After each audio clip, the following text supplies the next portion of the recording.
Hello, good afternoon and welcome to my Hornby Model Railway, Bedstead Junction.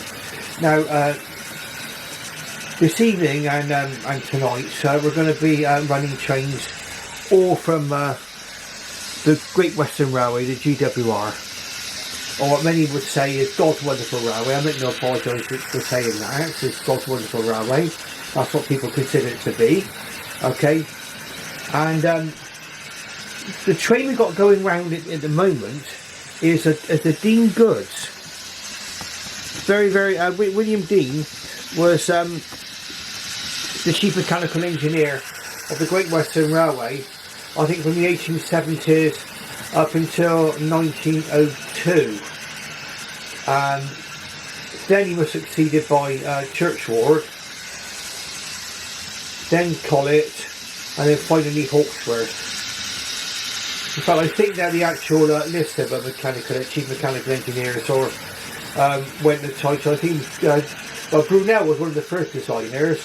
Then he brought in Gooch, then Armstrong, then Dean, then Churchward, then Collett, and then Hawkesworth. So all we've got going around is a Dean Goods.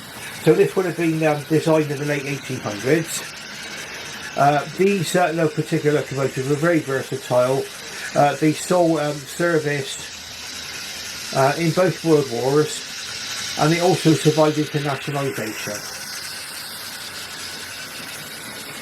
And the places where they need to be used towards the end of their career was the places where really heavier locomotives were not permitted to run. So they did have quite a good run in places like North Wales. Now this Hornby version is a bit unusual in some ways. And we can probably illustrate it from the box. Now the picture on the box is showing the cogs underneath, okay, so even the illustration on the box is not trying to hide the fact that this is a tender driven locomotive. In fact, I think this locomotive was probably previously made by Mainline and possibly Airfix Mainline or Dapol would have been one of the makers of it. I think I've seen Mainline Dean Goods in the past. And the reason why you can hear it going around, sort of the motor and everything else, is because it's in the tender and it transmits the power to the wheels by a series of cogs. Okay, so it's not running too badly actually, and in fact I bought this to replace an Oxford Rail Dean Goods that had come to an untimely end. Now, just to bring home a point about this, and one of the reasons for it saying this is a sound decision to buy one of these. Okay, a lot of people say, oh, it's tender driven, and everything else, I know. Okay, right. Look at the year this was made. We'll see if we can zoom out just a little so we can see this more easily.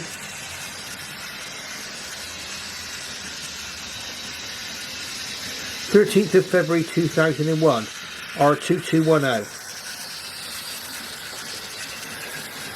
So you're talking basically about a 21-year-old model railway locomotive that's still going strong today. I bought this during the lockdown. It was one of the lockdown purchases, so it was a fairly recent purchase for me, so I've not had it a great deal of time, but since I've had it, it's proved to be 100% reliable. Because all I've done is just put a little bit of oil on the running gear, on the cogs and everything else inside the tender, and it's a fairly easy locomotive to work on as well. So if you see one of these, I would say that from the point of view of reliability and usability, yeah, it's perfectly fine. I mean, of course, it's a little bit noisier than the modern offering. I mean, the Oxford Rail Dean Goods is a lot more quiet, but now the Oxford Rail Dean Goods is very, very quiet. The fact it doesn't work at all. Okay, whereas this one is still working. And it's a bit similar to other recurve motored ones in Hornby range, in that you just lift off the tender top to access what's underneath. It's all in there, so you've got conventional brushes, springs and everything else. You can work on it So in my opinion, absolutely fine.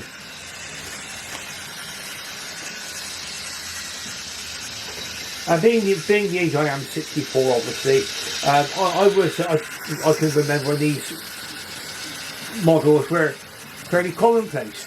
I began rowing modelling in the early 1990s, and you go to a lot of model rowing exhibitions, and this will be the kind of thing you might possibly even see.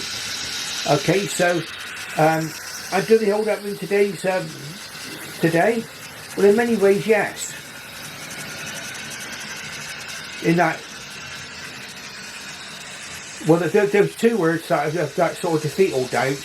It works, okay, and it's working now. Let's have a little closer look at her, because it's a nice model. Okay, it doesn't have all the finer detail of a lot of the more modern offerings, but then again, you've got to bear in mind that these locomotives were kind of straddling the line between detail and durability, and that's a balance I always wish that the manufacturers would strike, is a balance between detail and durability. Okay, and this one here, and it's quite nice actually. I mean, it's got the it's black, BR black of course, but it's got a nice lining on it. A nice lining on over the wheel splashers. Moulded on darts on the front of the smoke box, well that's commonplace for its time. I believe that the whistles are metal. Number 2579. It's got metal buffers, but they're not sprung.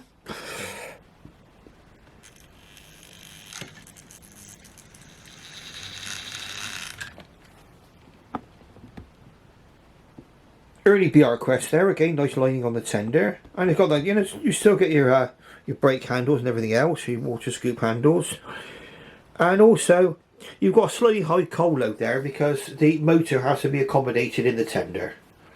That's one of the things you have to have when you've got a tender driven locomotive very often. You've got a ring filled motor in there, or a ring filled style motor, let's say. It's an 060. You can see it's also got the red lining on it as well on the boiler there. A lovely little locomotive in my opinion.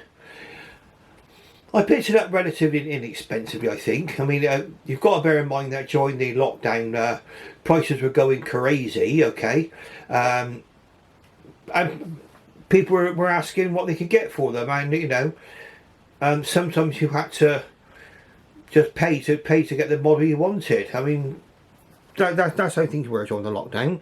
Okay, and was it worth me getting it? Of course.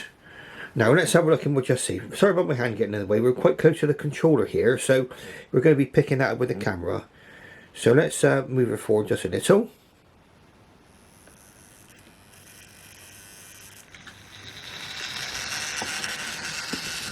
Just heighten the camera back up again. And there we go. She's going around the layout very, very well there.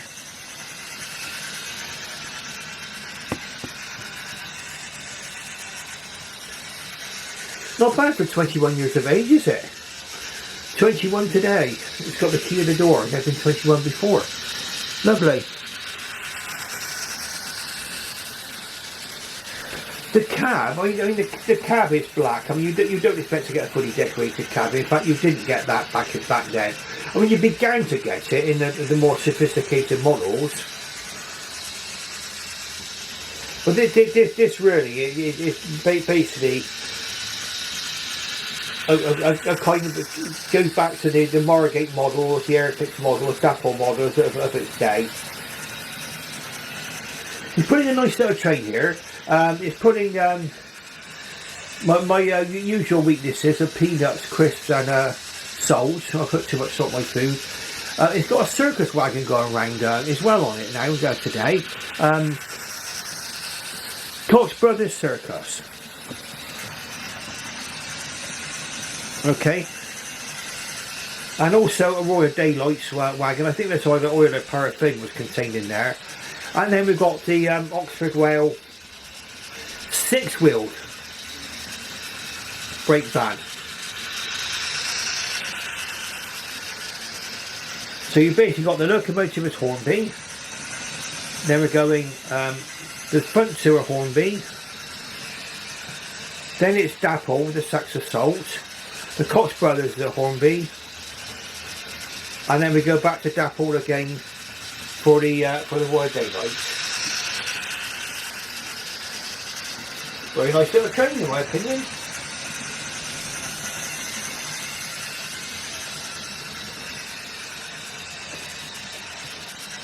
Now what we're going to do is we'll bring this one into the station, because we've got to move on to another locomotive, and this might be another long video, okay, with me to give my little talk on it. Watch it there, going over the points there, no problem at all. Negotiates points quite well. And then we're going to set the points now for the junction, because we're going to deliver our goods into the goods shed.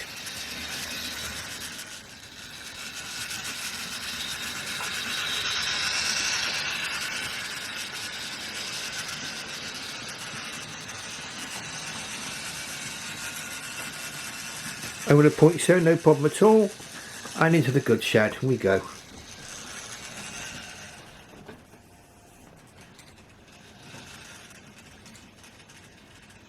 I don't want to come off the edge of the siding. That's it, that's lovely. So we're in there now. So a quick change of points, and we're moving on to our second locomotive.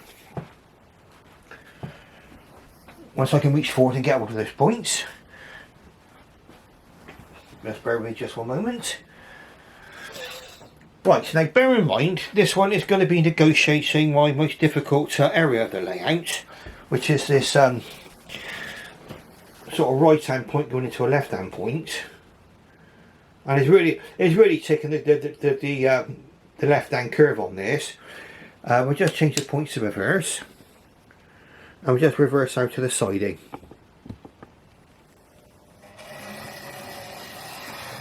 Now another locomotive that's a little bit more noisier than the modern offerings. We'll just send her around the track and we'll talk about her.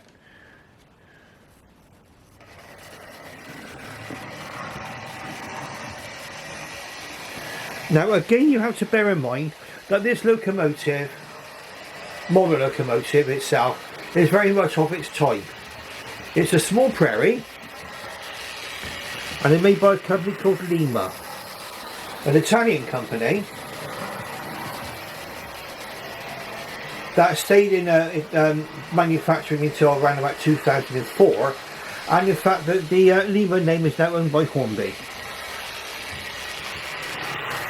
And for its time, a very nice little locomotive.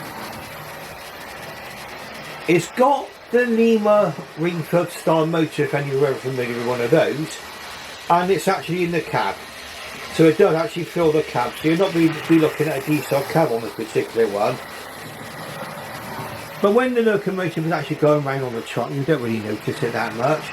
Again, it's a little bit more noisier than modern offerings, because of the way that the power is transmitted from the motor to the wheels, which is through again a set of gears. Plastic cogs. But it's a very nice little runner. I bought this during the lockdown.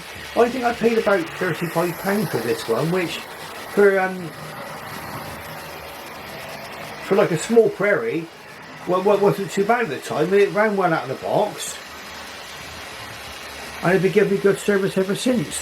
Now again, I should imagine this locomotive, I mean, it's going to be at least 30 years old, probably 40. And again, it's still running perfectly well around the track.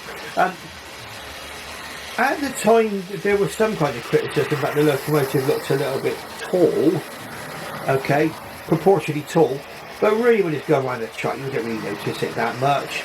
And again, a lovely, reliable little locomotive, and you can still find these on eBay for a reasonable price. I picked mine up box and everything. And there's a fair amount of this locomotive that's fairly well represented. We'll bring her in, just for a closer look. We'll try not to get too close to the controller this time. You don't want to get my great big hands getting in the way. But again, look at what we're getting for our money. Now, if you want to pick up the equivalent Bachmann version of this, which I think is the only other maker of the Small Prairie, they do a very nice model of the Small Prairie. And I picked mine. I think I paid about £80 for mine. Again, during the lockdown, so you're paying sort of lockdown prices. But this one here, I say, only cost about £30 if I remember rightly. Now it's got the a good representation of the copper cap chimney there, and then the brass safety valve cover, and I think the whistles are metal as well. I don't think there's any windows in the cab, but at the time, you didn't get that on a lot of the locomotives like this of its time. It's number 5574. A lot of the details going to be moulded on, and again, you would not expect to get sprung buffers.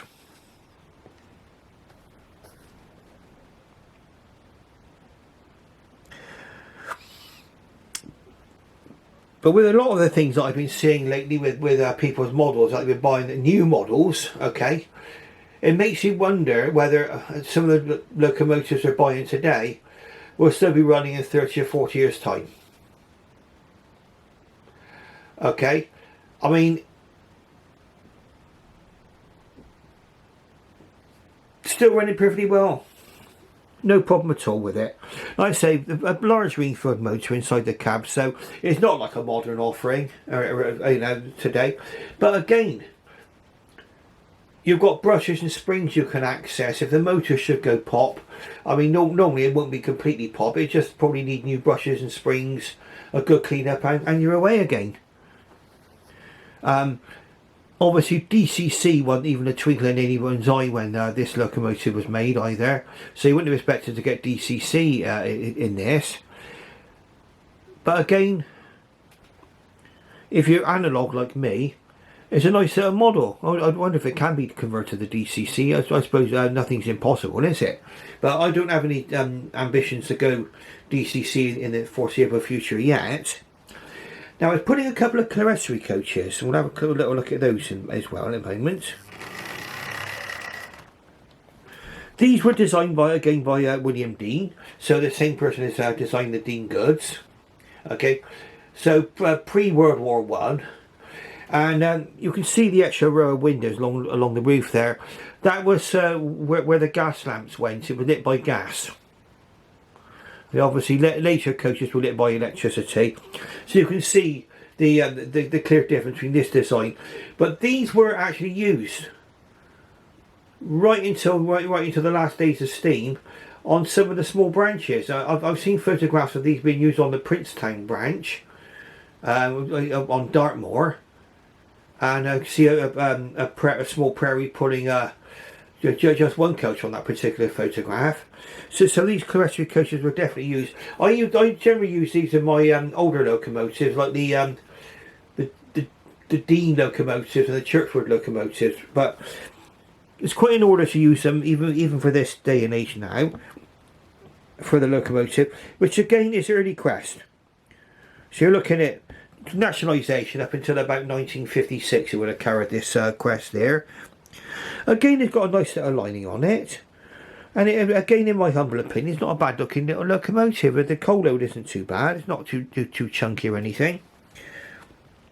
Moulded on smokebox darts, of course. You would expect to get that.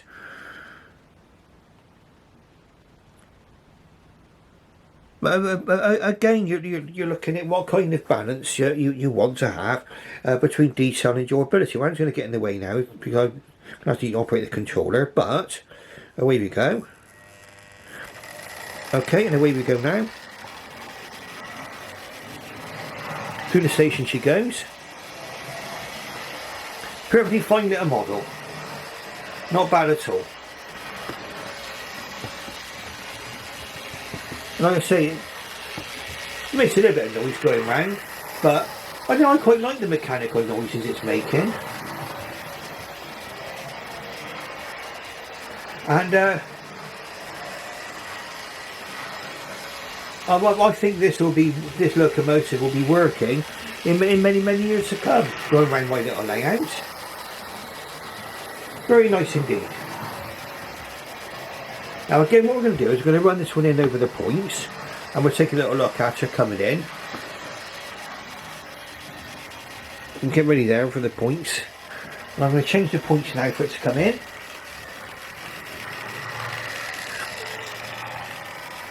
And you'll see this going in now over in what I would call my sort of nightmare junction. There, so I went over the junction with no sign of derailing or any hesitation, and safely into the station. So that's the Lima Small Prairie. That was one in BR black, and you can get them in GWR green as well. Okay. So if you want something just to run around your layout, you're not worried about cab detail. A matter of opinion, that some people say they're proportionally a little bit out, but perfect for me, and I'm perfectly happy with it. Okay. Now, the next locomotive, we're moving up a little bit in size again now. So we've gone from an 060 to a 262 Prairie tank, and we'll be looking at a haul. Now, these particular locomotives, you can see it just beyond the King class there. Okay. When they were new, okay, they were a bargain, okay. And when you saw pre-lockdown reviews of these, like for example people like Sam's Trains, very good channel actually, Sam's Trains, these were an absolute bargain, okay, and probably still are if you can find one. Okay, Adderley Hall is a Hornby Railroad hall, and when you look at it, okay, you're not really missing out on a great deal from what you gain on the price and also on the durability. Now what we're going to do is we're going to change the points so we can run it for you and you can see this one in action before we move on to our grand finale.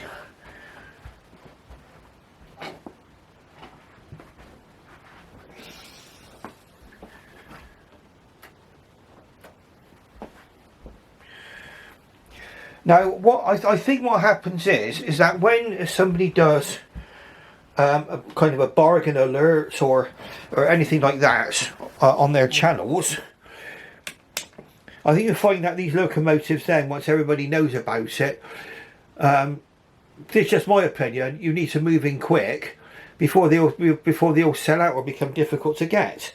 And this was the case with this particular one here.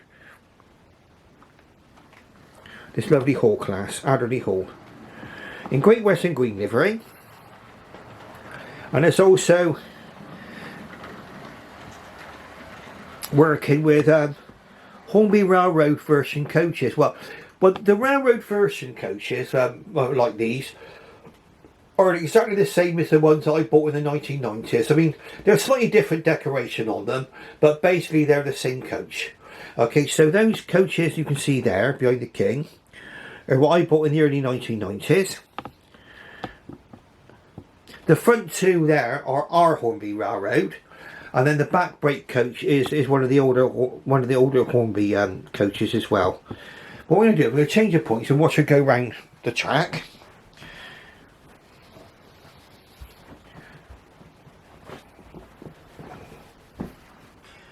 And these are very good runners. Now it may be, now that the lockdown's more or less over, that these models might become more easy to get. But when I bought this, it was like looking for a needle in a haystack, it really was.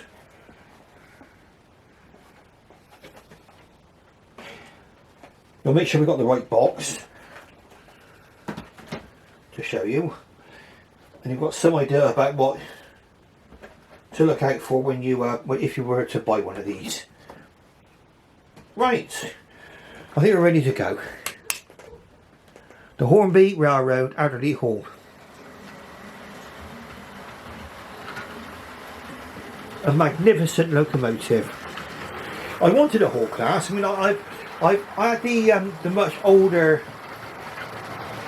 Albert's Hall, and that's from the early 90s. That's from about 1966 and 1970, around about that period of time that one came out. This is the more recent version offering. Oh, we'll just go over before we go ahead.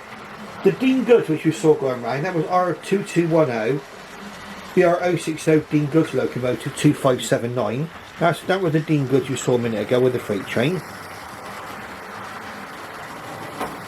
And the train you can see go around now is our 3170 GWR class 4900 Adderley Hall 4901. Adderley Hall. Okay, so if you want to see another review of this, there's certainly a very good review, another review you can see on Sam's Trains. It's worth watching. Now I eventually found one of these on eBay. I paid about £70 for it, which is more than it would have cost new. I mean, they were going for £50 odd at one time. Obviously, then once the lockdown came in, I think there was a bit of an interest in the hobby sort of come again. I came back in the hobby because of the lockdown, and then prices began to climb a little bit. I mean, nowadays, if you're looking at some Hornby offerings, Brackman offerings, you could pay over £200 for a new locomotive now. £200, £250. I picked this up second hand. I think for about 70, I think. Now, forgive me if my mind wanders a little bit. I've not been sleeping very well lately, and a lot of us probably haven't, because of the current weather and everything else. It's certainly the 25th of June 2022. I don't know when I'm going to be putting this video out, because I've already put out 2 videos this weekend, so I might keep my powder dry a little bit and release this one probably later in the week, giving people a chance to watch my other 2 videos.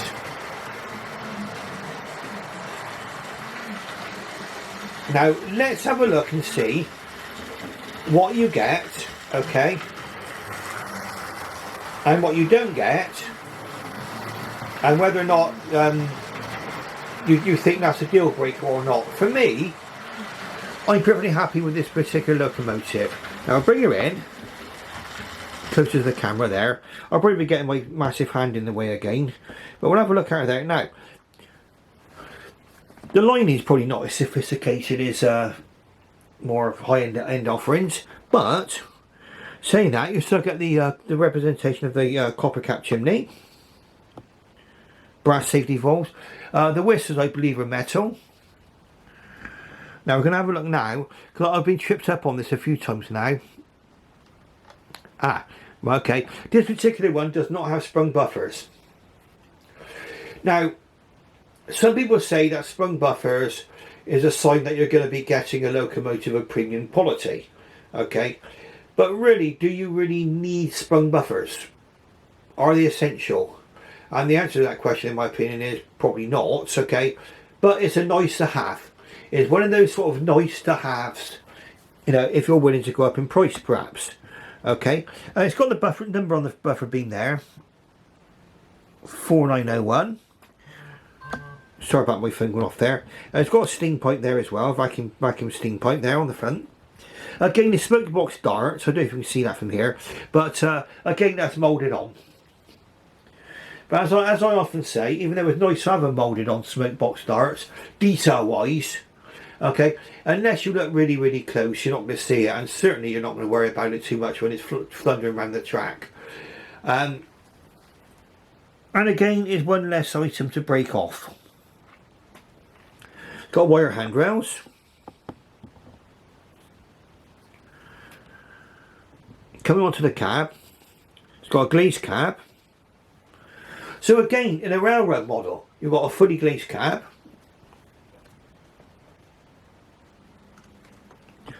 I believe that the motor in these railroad models are every bit as good as you can get on the expensive models.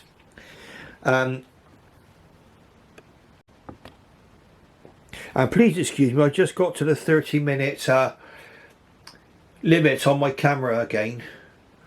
I'm sorry, we're going to be going on beyond 30 minutes on this particular video. Now, you've got the number on the cab there. Adderley Hall, over the splasher there. Is a 460 locomotive. We're going to bring it around just a little bit more now. Sorry about my hand getting in the way.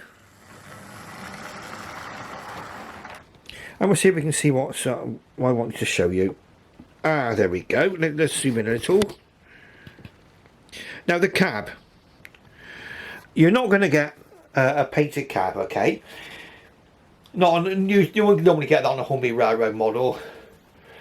Again, you're going to get the black cab. There will be detail in there, but none of it will be picked out in gold and all the rest of it. But what I've done here is I've added a loco crew. I think that's really kind of brought it to life. Okay, obviously you need to pay, obviously that costs you extra, but those loco crew, they're made by a company called P&D Marsh. Okay, they're metal figures and they come pre-painted. So even though they might cost a little bit more, they're worth having because they do actually add, I think they add a little bit of extra sparkle to a cab, especially when it's a non-decorated cab there. On the tin you've got all the detail that you would ever want, really. Got the brake handles and everything else like normal. So really, I mean, in my opinion, I mean, you might have a slightly less sophisticated lining. You don't get a painted cab, and you don't get sprung buffers. But for the money, I mean, you've got a handsome locomotive there. I mean, really a beautiful locomotive. Away we go. And like I say, all of my Hornby Railroad models, which I've got, I would say on my experience, the how they run with the motors and everything else is as good as anything I've got.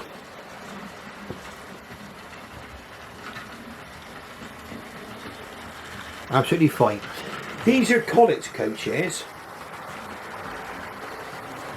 and as I mentioned in previous videos, these particular Hornby coaches have got an advantage on a layout this size, okay, because I'm working on an area of 6 feet by 4 feet. In that these coaches are slightly shorter than a lot of other offerings, and so you can fit more onto the layout because of that. You can see how it runs perfectly well. We'll give her a bit of welly. It won't be a bit off that bend up there, but I mean that's obvious. I mean it's coming off a tight bend there, a tight curve onto a straight. But really, I mean, perfect. What a beautiful runner. And as an illustration of how badly I wanted one of these, the one I bought did arrive damaged. Okay, I don't think it was a fault in the seller. Part of the bolt gear had popped out, but it was just easy enough just to get one little drop of glue, pop it back in again, and away we went. So that was the only thing that was wrong with it. I wasn't going to send it back, so I didn't know when I'd just see another one. In fact, out of curiosity what is going round,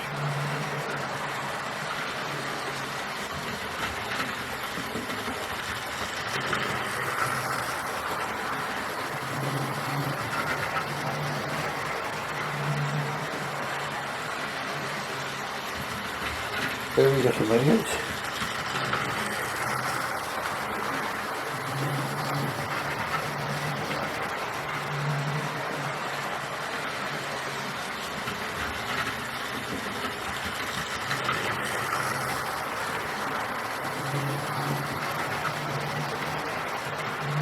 Right, there is one of these available on eBay. I don't know what it'd be like, okay.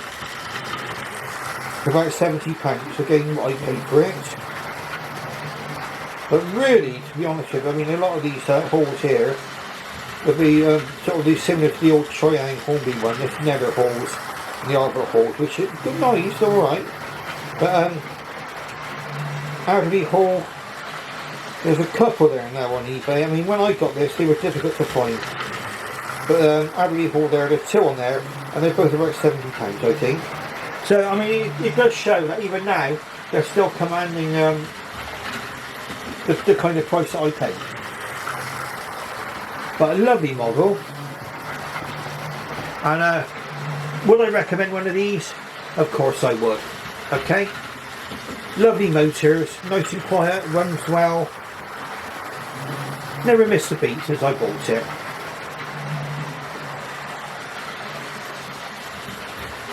And these are a mixed traffic locomotive, so they could be used on both passenger and freight trains.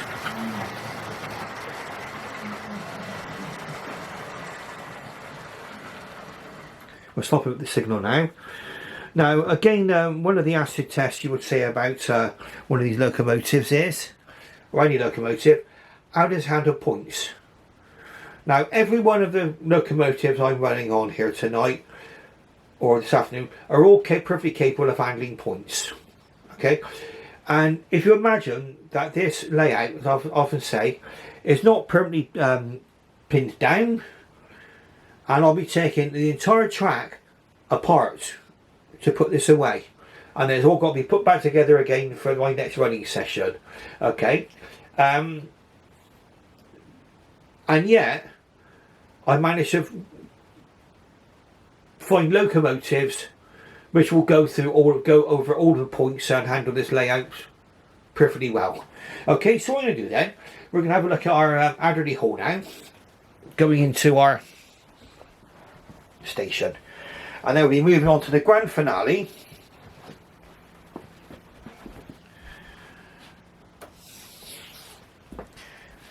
Now I hope these particular videos of mine have been of interest to you, and obviously I mean everyone's time is precious, and for the people who do take the time to watch my videos, I'm very, very grateful for that. I mean I got to be honest with you, I mean I kind of like, I won't mind filming every single running session that I do. I mean it's let's go around there a minute and try not keeping up with the tripod there. There we go. And you can see how, look at that, perfect. You cannot go wrong with one of these, okay, as far as I'm concerned. I mean, look at the review, if you can. Sam's Trains did a review of Adderley Hall as well, and he'll also say the same thing as I did. Okay, perfectly good locomotive, and if you've got one at the pre-lockdown price, brand new for about 60 quid, then you have got a bargain. Oh wow, you have. Okay, now our last locomotive is for the grand finale. We'll zoom out a little bit.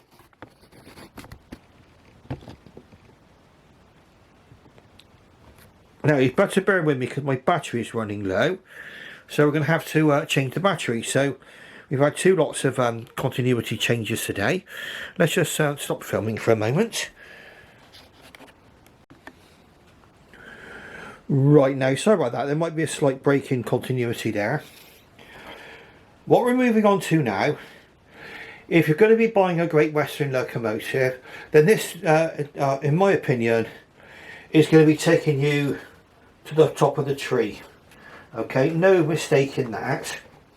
Now I'm going to do a little bit of moving around as well before we go. I want to show you the box and everything else, if I can get this out. Aha, we got it. Good, we're cooking. Now this is a Hornby King class, the most powerful locomotive of the Great Western Railway.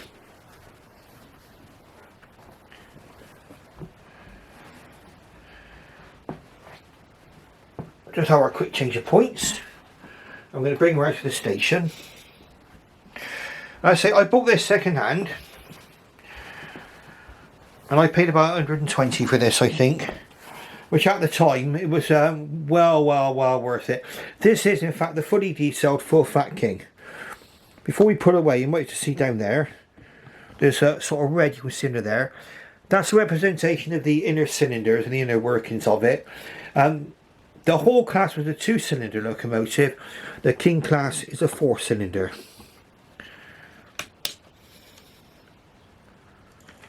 Out we go. And you watch her go over points. Again, the acid test for me is points. over that, no problem at all. And then we'll talk about what you're going to get. I mean, obviously Adderley Hall is a railroad model. This is what they call the full fat model, okay? You would generally have to pay a little bit more to get one. But at the moment there is no railroad version of the King class.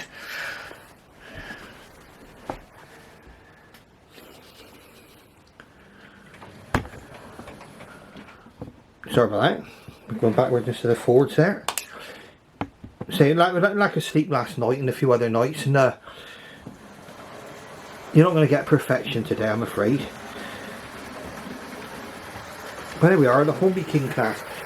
Beautiful runner. Literally dripping with detail, okay? The biggest and most powerful locomotive of the Great Western Railway. Now the Kings were built mainly to be able to go for the most powerful locomotive title, okay? I mean, there might have been arguments needed because you wanted a locomotive capable of carrying heavy expresses, especially over the hills in Devon, down towards Plymouth, you know, going past Newton Abbot. But really, one of the other reasons for building this was that the Great Western Railway had the Castle class, which was said to be the most powerful locomotive.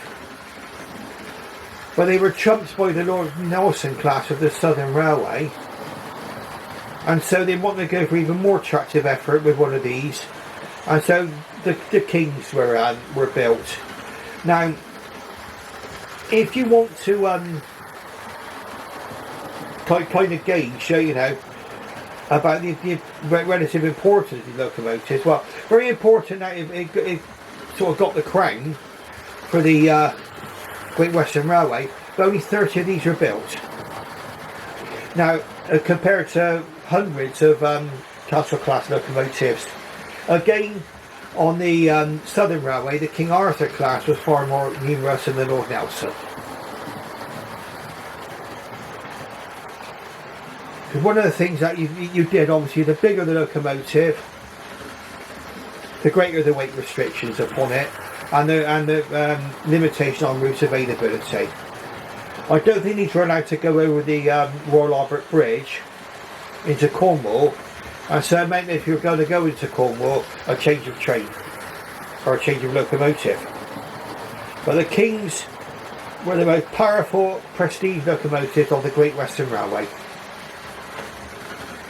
This one is in probably the final form you would expect to see a King class. Now it's called King Edward VIII. King Edward VIII had a very, very short reign before being abdicated because he wanted to marry an American divorcee called Wallace Simpson. I think it's a romantic film or video or something program. We called it Edward and Mrs. Simpson. And then of course he abdicated, and then you had George VI come to the throne. And then of course when George VI passed away, you've now got our current monarch, Queen Elizabeth II. Okay, well this was named after Edward VIII. And it did actually retain its name even after the King Edward VIII actually abdicated. I think it was about 1938 he abdicated after being king for only about a year. And this one carried on right to the end of steam with the name of King Edward VIII. Very, very nice locomotive. Watch it going effortlessly around my layout. I'm beginning to mix my words up now a little bit, so pardon me about that. I'm going to have a little look at the King class in just a moment. I mean, running it around the layout, so it feels every bit as powerful as the actual Kings must have done on the actual railways. I think it was given slightly smaller wheels than a Castle class. Obviously it was much bigger than a Castle, but in every way. This one was given a double chimney. And it was also given extra superheaters and everything else. In it comes, we're going to have a closer look at her again. The full fat king. Okay, so you've got the double chimney there, which is copper again. Brass safety valve cover and the whistles represented on this. But this, you're going to get all the detail. So, am I going to trip myself up again on buffers? No. We get sprung buffers on there, okay? I can safely say we've got sprung buffers. Again, a feature that's a nice to have, I'd say. And nice to have, if you're buying a premium model, a premium price model, then you'd be expected to get that figure, features to justify that price. Come around a bit more. You're getting a fully glazed cab, which again you had on Adderley Hall. The name there, King Edward VIII, going it's over the splashers there. You're in metal whistles. Coal load again. Nice coal load, got a bit of sparkle to it. I like a coal load with a bit of sparkle to it. Well, that's my personal taste, of course. And you can see it's carrying the late BR crest. So this will be the last sort of crest that this carried before they were actually withdrawn. All the kings were withdrawn in 1962. I've been given quite a large number of years of service, about 30 years service on the Great Western Railway. They covered incredible mileages. I mean, you can see there, look, the running gear and everything else, the steam pipes. You see the representation of the running gear inside the frames there, the red part. Nice lining on there, it's got the black and orange lining. The window, the cab window there, you see picked out in gold around the edges, which is quite correct. I don't think you've got to get that on the railroad model, but again, it's a nice have, isn't it? This is all the nicer halves. Separately fitted handrails. A separately fitted smoke box dart. So you can see it there, look. See the dart? You can see it sticking out there, look.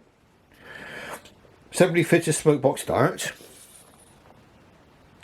which you need to go careful with if you haven't got a full fat Hornby model. I mean, many of your modelers out there watching this now are used to getting the more detailed full fat versions of everything.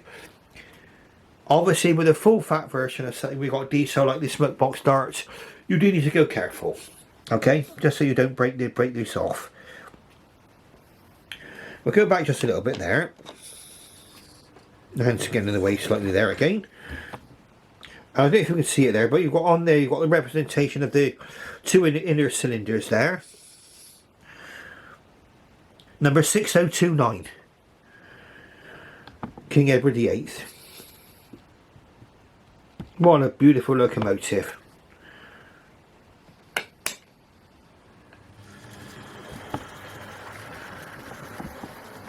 Again, it's putting the Hornby Railroad Collet coaches. And the design of this one was Charles Benjamin Collett. Absolutely superb. Now, I hope you've enjoyed watching this video tonight. I've been featuring a lot of other railways recently, which I've enjoyed doing.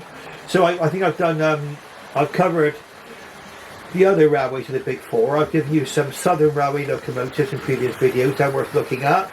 LNER, you've got the Hunt class, which is the 440, that was an LNER locomotive. Midland, I've given you compounds, Somerset and Dorset locomotives, Midland compounds, Midland Patriots.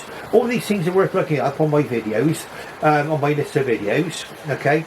But tonight, we are looking at God's Wonderful Railway. Superb. Okay, Great Western.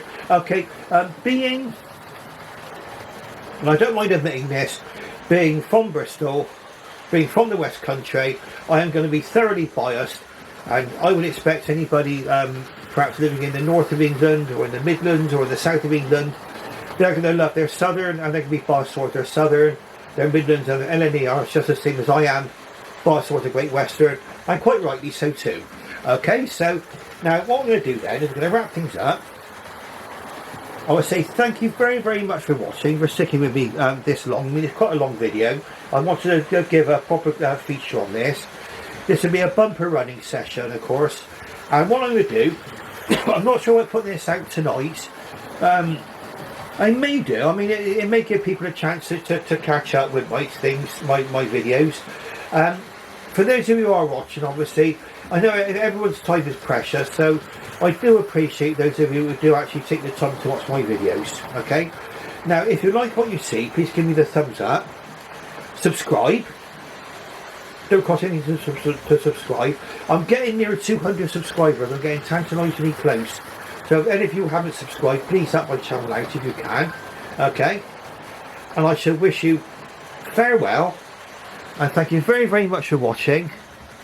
And bye-bye. Oh, and before I go, something I forgot to show you. I told you I was getting a bit tired. Okay, so here we go. I'm going to go around now.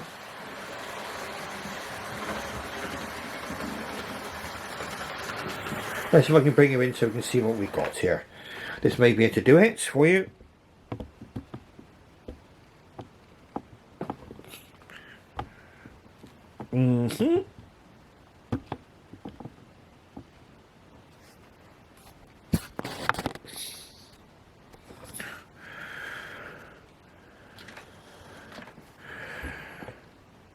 There we go. The cab, a fully decorated cab. That's another thing which you would expect to get on a full fat locomotive. Okay, let's just have a quick look and just see now.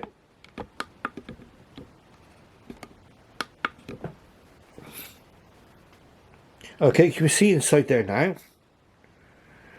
Okay, so for the second time, I shall wish you farewell and bye-bye. Thank you very much.